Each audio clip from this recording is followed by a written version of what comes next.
It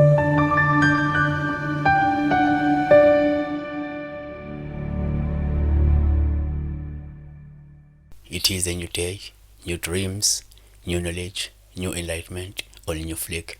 Kamu Pastor Ninge, Ngosi Yamaphupho. I thank you for choosing a new flick yesterday, today, and tomorrow. Landela ku Pastor Ninge kwenye yama channel search Pastor Ninge akhona amaphupho.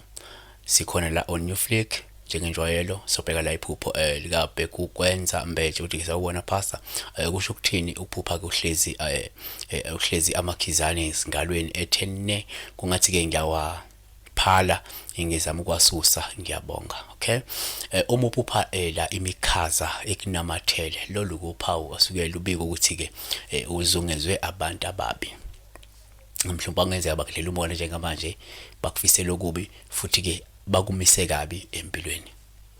Siphinde sithi uma uphupha la uzama ukubulala imikhaza ekunamathele lolu phawu olusho imizamo yakho yokubhekana kanye nokuxazulula mhlawumbe bonke ubunzima kanye nezinkinga ezikukhungethe empilweni.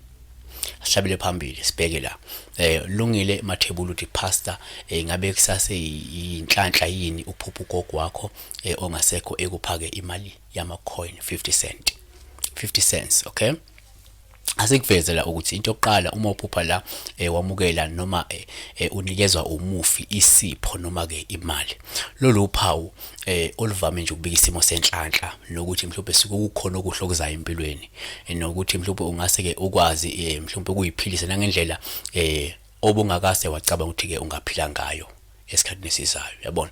Kanti ke la asivele sithi ke uma uphupha la umufi ekuphaka imali yo50 cent lolu phawu olungabe ukuthi mhlawumbe usuke uzophuma enkingeni noma ke izinkingeni suke zikhungethe noma ke umuntu uma ushuthi uyagula njengamanje ungase mhlawumbe ululame kungekudala. Sabonga uNkulunkulu akanibusise, uNkulunkulu akakusikelele.